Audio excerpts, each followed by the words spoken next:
The dancing plague of 1518. In 1518, something truly bizarre happened in the small town of Strasbourg. It was the middle of summer when a woman named Frau Trophia began to dance uncontrollably in the streets. It seemed harmless at first, just an odd behavior. But within days, more and more people joined her, and it quickly turned into something terrifying. People were not just dancing for fun. They couldn't stop. Some danced for hours, others for days, and tragically, some even danced to their death. What we now call the dancing plague remains one of the most perplexing events in history, and to this day, no one truly knows what caused it. Was it mass hysteria? A curse? Or was there something more to this strange and deadly phenomenon? It all started on July 14th, 1518. Frau Trophia, a resident of Strasbourg, suddenly began to dance in the streets. She wasn't performing for anyone, nor was she dancing to any music. She just couldn't stop. Within a week, over 30 people joined her, and the number kept growing.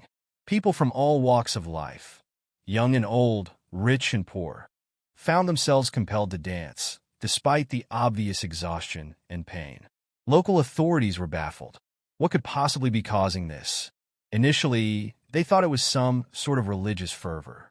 After all, Strasbourg was in the midst of a devoutly religious society, and people often believed strange events like this were the result of divine punishment. The church even began to get involved, suggesting that the dancers were possessed or cursed. To try to stop it, local officials brought in musicians to play for the dancers, thinking that music would soothe them. But instead of calming them, the music seemed to fuel the dancers' frenzy. The more they danced, the more people joined in. By the end of the month, more than 100 people were dancing, and the dance didn't stop. People danced from sunrise to sunset, and soon, the death toll started to rise. Some dancers collapsed from exhaustion, others from heart attacks or strokes. People were dying, but no one knew how to make it stop. The authorities were desperate and turned to desperate measures. They consulted doctors and physicians, but none of their explanations made sense. At the time, doctors didn't have the understanding we have now about mental health and the human body, so they suggested that the dancers had been cursed or possessed by evil spirits. The town even considered sending some of the dancers to a holy site, believing that prayers or divine intervention would end the plague. But no miracle came. Theories began to emerge. Some believed the dancers had been possessed by demons or had fallen under the influence of some sort of supernatural force. Others suggested a more rational explanation: mass hysteria.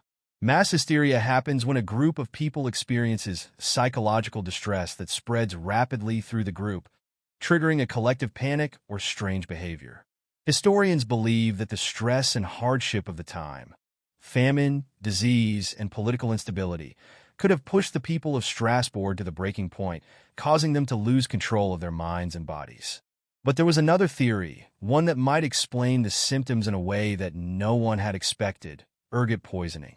Ergot is a hallucinogenic fungus that grows on rye, a common staple of bread in medieval Europe.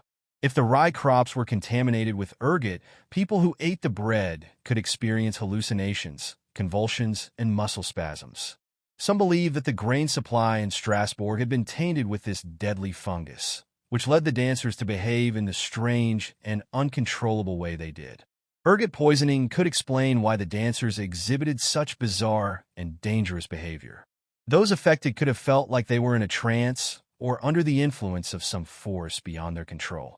The fact that they continued dancing, often until they collapsed from exhaustion or died, could be linked to the severe physical symptoms of ergotism, including spasms, hallucinations, and even delirium. Despite the theories, the dancing plague of 1518 remains an unsolved mystery.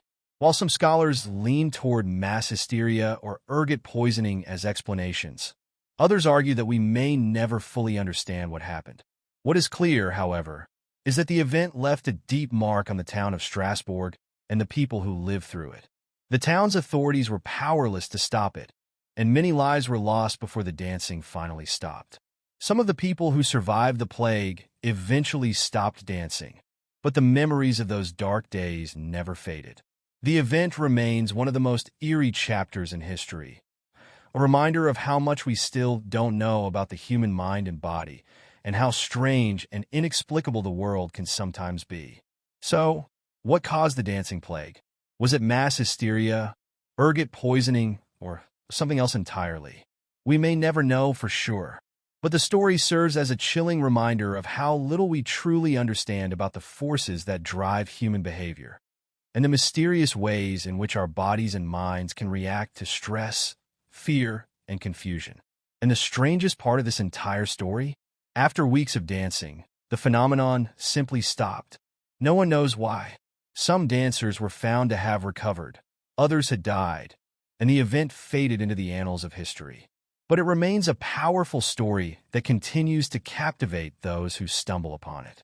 The dancing plague of 1518 may never be fully explained, but it's one of those stories that will always leave us wondering. What happened, and how could something so strange and terrifying take hold of an entire town? Do you like this type of videos? Don't forget to subscribe. We have more videos on our channel.